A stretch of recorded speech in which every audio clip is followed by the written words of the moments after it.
This is the Truth Network. Hidden treasures of the Song of Songs, which is Solomon's.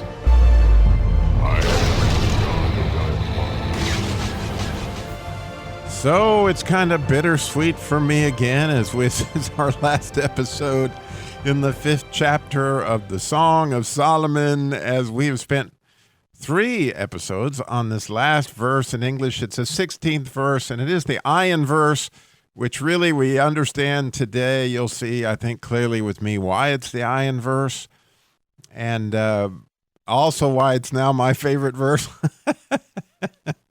But I have just, this verse blows me away. So we've talked about it a lot. Let's talk about it some more. So it reads in English, "His mouth is most sweet, yea, he is altogether lovely.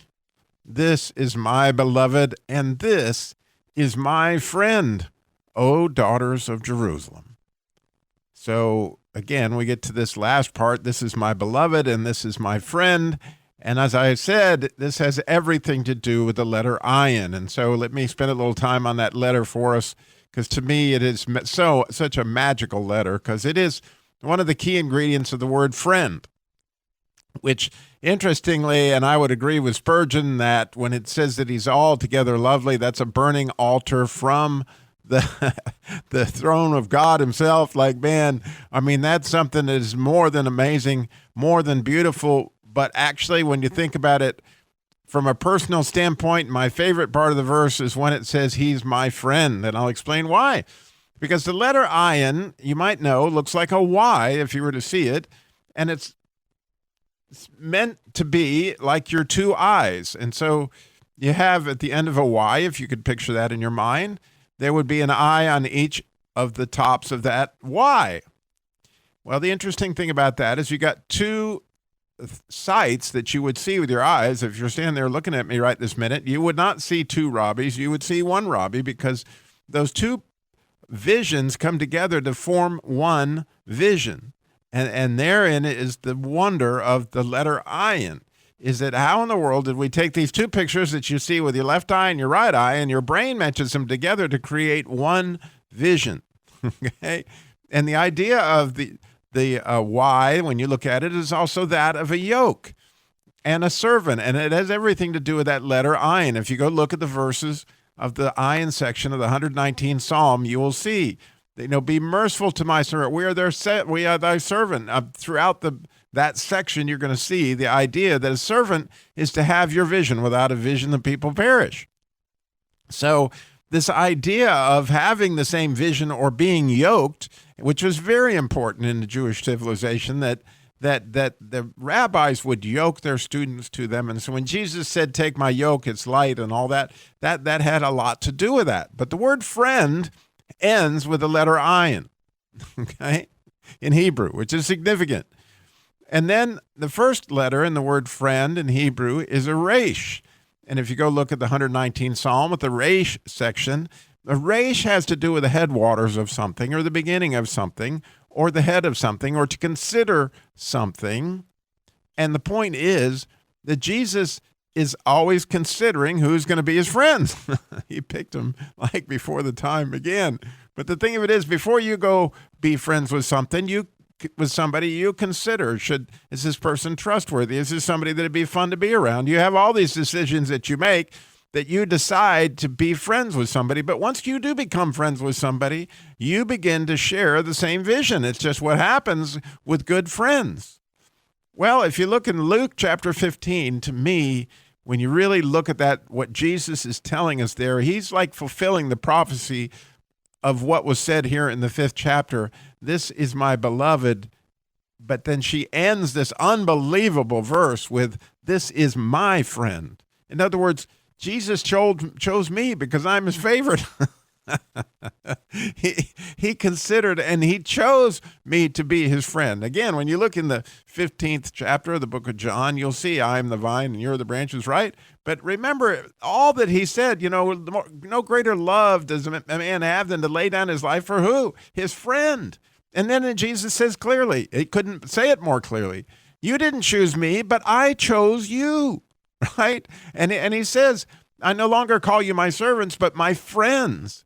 And so that 15th chapter gives us an understanding of how important is it that Jesus thought and he considered and all those things to share his vision with us. Like, what an amazing thing that the same person that we just spent 10 ideas of describing, from the hands of that hold the stars and the moon and the sky, and the head of pure finest gold, and the bushy locks, and the eyes that are washed in milk, and all that ivory stomach, and the sapphires, and all these things that we've just described, and he's altogether lovely, and his countenance is excellent as the cedar, and all these things that we described. Oh my goodness.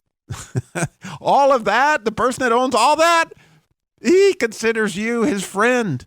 Like, how spectacular is that?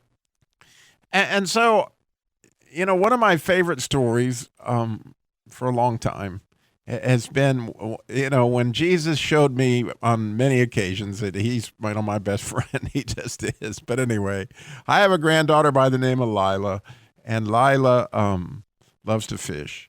And since she was a little bitty girl, and I used to take her out by the pond, that we lived in Town, where we would go fishing for little bluegills and things like that, and she just loved it.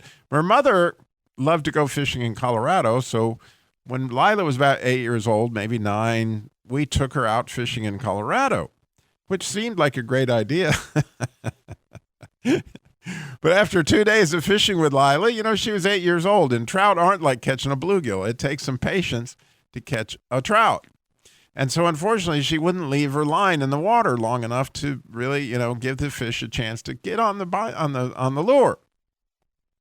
And so, it's really cute when you hear them say, "I got one." They go reeling in their line, even though they don't have one. That's cute. Maybe the first 10 times it happens, but about the 450th time, it's not so cute.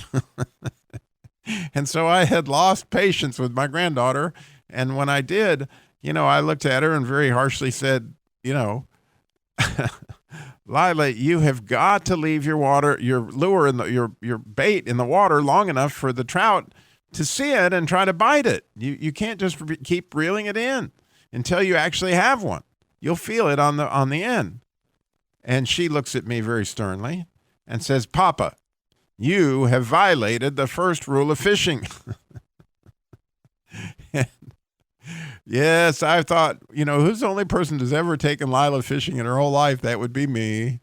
And if she has an understanding of the first rule of fishing, what in the world is the first rule of fishing? Because it just totally escaped me right that moment. And although I know I had to have taught it to her at some point in time, it escaped me. What is the first rule of fishing? And so I was like, "Lila, okay, I'm sorry. What is the first rule of fishing?" And she looked at me again sternly, and she goes, "Have fun." I went, "Oh, yeah, that's right." And I thought for a minute, and I went, "You know what, Lila, you could not be more right. You could not be right. I am so sorry. I have, in fact, violated the first rule of fishing." I said, "Let's do this. Let's pray right now. I'm going to pray that God will give me more patience with you to teach you fishing. And while we're at it, we're going to pray that you'll have more patience with the fish to leave your bait in the water long enough for a fish to get on it. And while we're at it, why don't we pray that God will let us catch some fish," because she hadn't caught any fish for 2 days. So,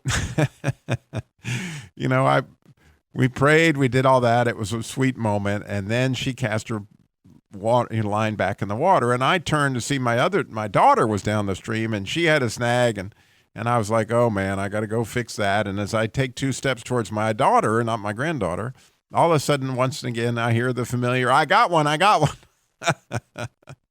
And I turned, and Lila did have one, a really nice trout, and she was just like, "I got you, you little Dickens," and she was fighting that trout all over the river. And I'll never forget the scene as long as I ever live.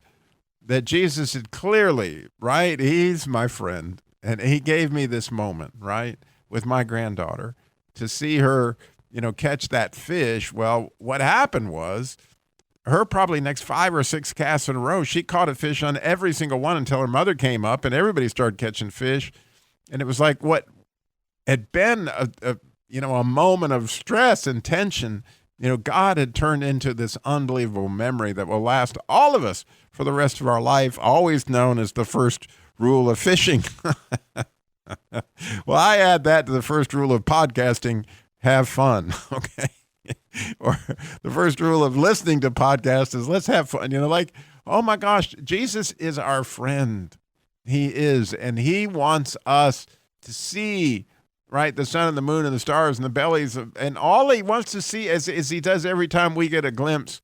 Man, there's so much fun involved in that because he knows, right, that it says he's going to graze among the lilies in our praise, right? This is where the whole Song of Solomon is. It's like, man, if we can be with him, we are going to be living the first rule of fishing, okay? We are going to have fun because in his presence is fullness of fun. I mean, at his right hand are pleasures forevermore. Thanks for listening.